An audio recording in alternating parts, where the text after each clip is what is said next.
But you know, Mr. Kent, I was good before they were taken from me. I was good at the foster home, and I was good 15 minutes ago. I'm starting to think being good isn't good for me. It seems that way sometimes, doesn't it? But that's because good is hard. Bad is always easy. So, there's a new Superman movie that came out a while ago, and it's been opening to glowing reviews from big names like Moist Critical, Cosmonaut Variety Hour, Totally Not Mark, and Schaefer-less Productions, among lots and lots of others. As well as opening with a huge box office weekend, even this was despite the controversy leading up to it, driven by the anti-woke crowd for being woke. Yeah, who would have guessed that? A lot of them, again, making videos before the movie was even released. Of course, when it turned out to be successful, they all started tripping over themselves again, or just doubling down on the gaslighting, saying that it flopped when it very clearly didn't. This is also after a long line of failed controversies by the same group trying to cancel Superman. Like, you know, that fact that he smashed tomboys in My Adventures with Superman, or he started fighting the KKK. And no, I didn't make either of those things up. Those were real controversies that this group got mad about. I even covered one in my It's a Gundam video. They really seemed most upset in this version because Superman is portrayed as an immigrant story, when he is an actual extraterrestrial alien.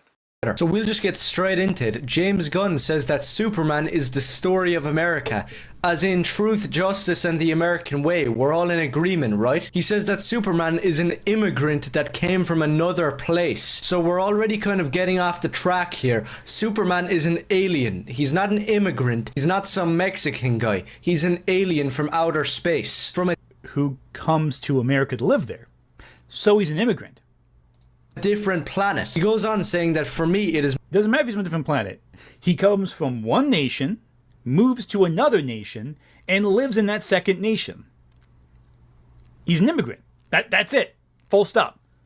Which again is pretty laughable given the fact that he was created by two immigrants that said that's what he is about. You can even look back as far as the very first Superman film from the 1950s where Superman defends mole people from the regular townsfolk who tried to lynch them. Nuclear weapons? Nerve gas? What were you thinking? We didn't know. We're still not sure. Of what, exactly? If we can trust him. You trust me, and I'm an alien. Yeah, but... It's because he looks so different, isn't it? Well, you have to admit... Listen, you've seen the power he has. He could leave this place anytime he wants, but he hasn't. That should tell you something. Superman has always been that guy, which is what led to this group being mocked for how obviously they are trying to gaslight people about it flopping, or about what Superman has always stood for, which is protecting everybody, no matter your race, creed, or religion. Ranting for Vengeance even specifically tells people to ignore positive reviews and instead use the cherry-picked reviews he claims are news sources, which he just also definitely did not read. Like, look at this and tell me if you spot out the problem. Just look at the reviews. So people will jump to Rotten Tomatoes right here and try to prove me wrong, saying that, what are you saying, little bro? The movie is a success. 95 on the audience score. Everybody loves it. I looked through that audience score. It was a big load of bots that loved Crypto, the little cute dog, which was one of the most retarded parts about the entire movie. You come over to a real source like, I don't know, Empire Magazine, and they have it rated 2 out of 5 stars, saying exactly what I'm saying. The movie is so messy and garbage. The end of the movie is just a CGI mess. The Guardian, 2 out of 5 stars. I don't really know what people are seeing here, but it's getting destroyed. Another news source says it's painfully mediocre. Another news source rates it 2.5 stars out of 5. I don't know what I'm missing here. The movie isn't some 10 out of 10. Everybody knows it's spasticated. You just don't want to hear it. Okay, so you may have noticed that last review he showed had 4 stars, not 5, and had 2.5 of them filled out, not just 2. And if we actually read the reviews, it's actually pretty positive, with only 1 paragraph of criticism in it. So he either didn't read it, knowing that he just needed the headline and expected his audience to be too lazy to check it out, or the kid actually can't read or count. Pretty sure it's the first one, but a part of me also really thinks it's the second one. And actually, let's focus on that kid for a second. He basically is the poster boy for reviews that are just spite, with no self-awareness or just the most obvious gaslighting you've ever seen. And you may remember him from him telling his audience, everyone is actually scared of black people. When you say I'm scared of black people, newsflash, you illiterate troglodyte. Everybody is. The best advice I would give to white people is to get the hell away from black people. Just get the fuck away. You can't stop looting and burning countries to the ground. Next time you're driving to work and you're enjoying your Marxist Batman comic, try not to get robbed or shot by your fellow brothers. That happened, and we all let it happen. Or calling absolute Batman trans. This Batman. While he looked like this, and in fact a lot of people pointed out how he likes to make fun of others' looks while looking like a fusion of Reba McEntire and Wormtongue from Lord of the Rings with Shrek's teeth. And you can clearly tell it's gotten to him. While he was also insulting Superman in this newest review, you can clearly see a change from his older reviews. He clearly has the lights lowered so you can't see it, as well as putting most of his hair in his face.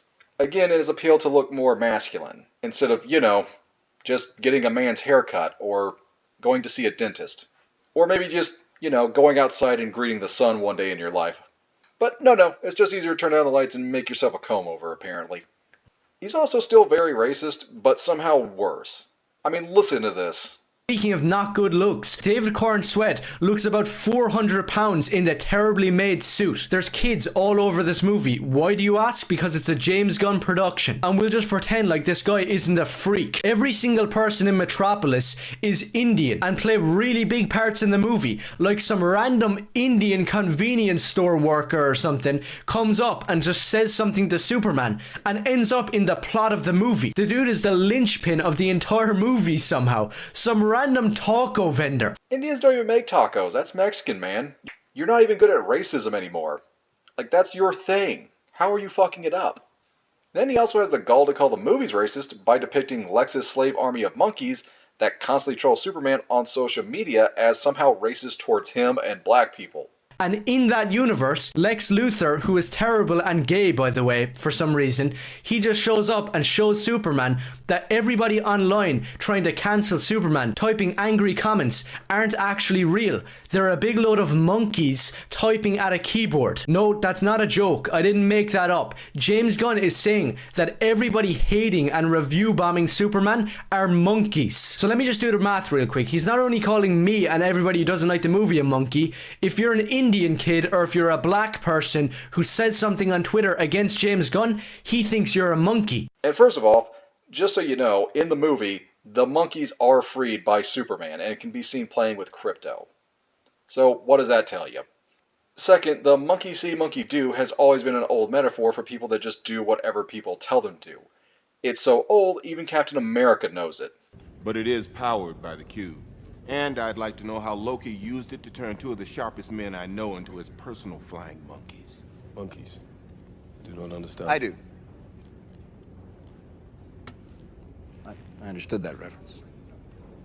Yeah, it's not racism. This is just a good metaphor for what you are. You haven't even seen the movie and you hated it. When it came out, you hated it. And then either when all the reviews and the sales came out, you still said it was crap. You are a broken record. You are completely just saying things on loop because you know that plays well with your audience. And you want to know how far he takes this? He even says Deadpool and Wolverine flopped and sucked. One of the highest grossing superhero movies, loved by fans and praised and parodied all over the internet. That's how far in the hole this kid is. This is a disgrace to making movies in general. People talk about how bad Deadpool and Wolverine was. It had no story. It was just cameos for the entire thing. This is the exact same and 10 times worse. I'm not overreacting and I'm not making a big deal out of it. This movie doesn't have a plot. And I could just keep going, but people have already dissected this guy enough. He's made 3 videos on it, and people again just keep bashing him for how bad they obviously are. If you want a longer dive into this guy, look at these videos. I'm just here to point out how this brand of reviewing, quote unquote, where you spend days already forming a negative opinion before something has even come out, is kind of falling out of style. Most of the go woke go broke crowd are now going broke themselves, like the Daily Wire or Cool Rings Coffee Company. Okay, so This is me speaking a couple weeks later. Now, a lot has happened in between when I started the video and when I was about to release it. Namely, South Park's grand reopening, where they specifically targeted Trump, which seemed to send all of them off the edge, as well as the Fantastic Four also debuting to pretty much critical success, which again kinda had them spiraling. Even Critical Drinker kind of acknowledges that, yeah, we probably shouldn't have hated on it so much before it even came out. But again, Ranting and for Vengeance decided to take a drastically stupid and racist approach to this. Again, he went after characters like Mr. Fantastic using almost the exact same insults for Superman, criticizing his weight and bringing up tacos and Mexicans again. Pregnant or something, but she's always in a mood, and Sue Storm is the biggest feminist bitch on the planet. Also, a quick little note about Gager Pascal in this movie. I don't know what the hell is going on with the continuity, but the guy is changing every single scene. One scene, he looks like he's a 300-pound Mexican gardener who needs to get sent back over the border by ICE.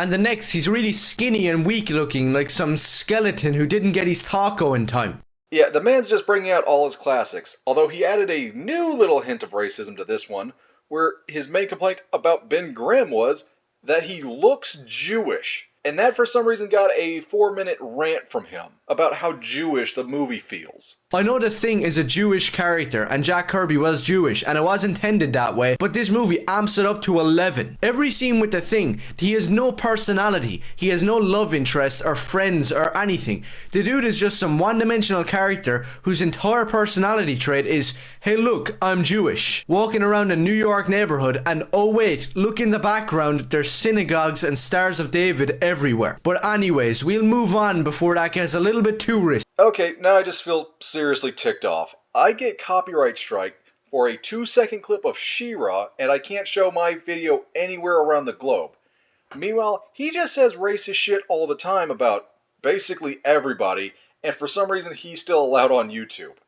Somebody explain how this shit makes sense, because that is insane. Anyway, I wanted to end on the hopeful note, but honestly, no. This whole system is screwed up at this point. You're seriously going to let this guy do all of this and have zero repercussions whatsoever? This is screwed up to the highest caliber. And it would be almost funny if this wasn't constantly happening all over the place. Take the Jubilee debate that recently happened, where a guy just openly said he was fascist and then tried to fundraise off of it, saying that he was canceled or fired because of his political right-wing beliefs, even though he was fired before that, and then just thought to use this as a way to make money. And he made a lot of it on a Christian funding website after openly announcing that he was a fascist. This is a grift, a horrible grift for one thing, but also, holy crap. They are openly admitting that they are racist and fascists and making lots of money off of this. This is kind of an emergency. Like, we probably need to do something about this crap right now. We seriously can't let this kind of stuff continue. I wish I had better news, but I really don't know how to end this on a positive note. We really seem like we're screwed here. Culturally. Anyway, until the next time, I guess.